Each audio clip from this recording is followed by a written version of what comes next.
As the sad songs go, breaking up is hard to do. Probably the worst aspect of breaking up is we miss our time with them because obviously we were with them for all these great reasons. And something happens. It's usually not one thing, but whatever it is that does it tips the scale so that we're done. And usually it has to do with trust. Some kind of betrayal happened. It could be literal, like this person has an affair with another person, or it could be more abstract in that you trusted your story about who they were and they didn't quite match who you thought they were with who they became, and you just couldn't handle it anymore.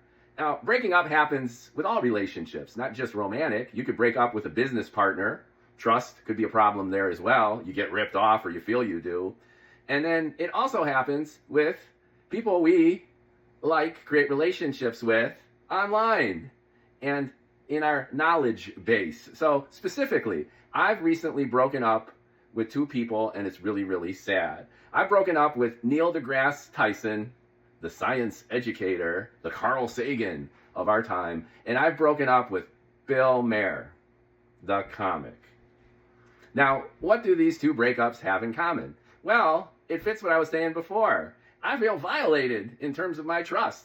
I built up this story about these two dudes where I liked them, and I felt that the information I got from them really was awesome in my bald head for exciting me with their ideas, and I trusted and I really enjoyed their whole worldview. Like Neil's all exciting and excited about the world, physics, astronomy, science. I love it. The geek in me made me a huge Neil deGrasse Tyson fan. And conversely, Bill Maher, he's awesome. He's like a centrist. He's on the liberal side, a Democrat, but he's like, what the hell are you guys doing? So he calls out Democrats and the left. And of course, he criticizes the right, especially these days. And I'm like, all right, this guy is sorting it out. He's looking at it issue by issue rather than having these tribal, instinctive feelings that have nothing to do with the actual issues.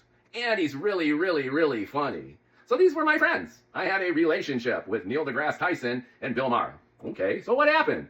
Well, a friend invited me to go see Neil deGrasse live at the Beacon in New York City before I left town and moved to California.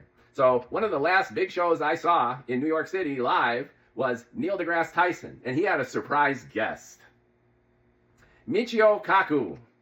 Now, I think string theory is not only bullshit, but has held back science for decades. That's just my opinion. I'm not going to sit here and argue about string theory. But I personally think that it's led science astray, that it's blinded by its own math, and that we just need to dump it in the garbage and start over again. That's my opinion.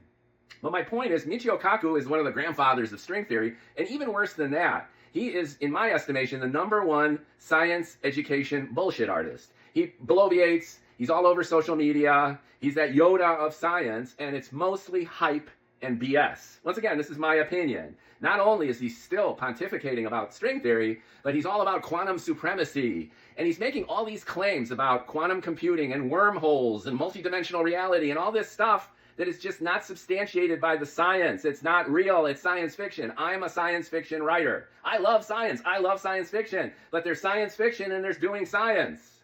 And it's become a mess, and it's largely Michio's fault. I'm not going to blame him for the mess and the mix-up, but he's a huge contributor. I think he's a bullshit artist.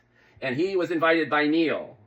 So they're on stage together, and Michio starts going on and on about quantum supremacy. And Neil, who had integrity, asked them, can you give us a concrete example, anything to demonstrate that what you're saying about quantum supremacy is true? Like, does any of the shit actually work? Are any of the claims that you're making anything other than fantastic science fiction? And instead of answering the question, which of course he couldn't, because there's very, very little practical application for quantum computing, look it up. He just started bloviating on with more bullshit. And Neil was just like, and I lost it there. I was done with Neil deGrasse Tyson. I felt my trust was violated. I know he needs to be nice, and he's got his own network and his own community, but not to push back on that. Discredited from that moment on everything Neil says. It's emotional.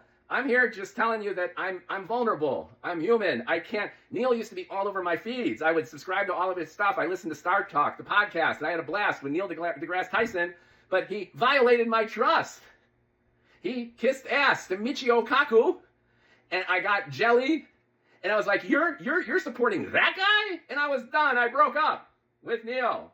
And similarly with Bill Maher, I was watching him every week, loving his shit, especially his new rules. Brilliant, brilliant stuff. But then he shows up, puts a stool down on the stage, sits his ass on it, and for 12 minutes tells you about his dinner with Donald Trump and how Donald Trump was such a swell guy. Bill was so obviously manipulated by the Donald that we broke up too. So why am I ranting about this? I'm ranting about this because I miss those guys. I miss Neil deGrasse Tyson. I miss Bill Maher. But I can't help it. We're done. And I think my life is actually better. I've moved on. No one's really come to take their place. I mean, I like Brian Cox and stuff, but it's not the same. And there's really no other comic who's taken up for Maher. And Brian's Cox aside, I'll just have to keep going. But it makes me feel better to express this and to release it. And I hope someday I'll find my new Neil deGrasse Tyson.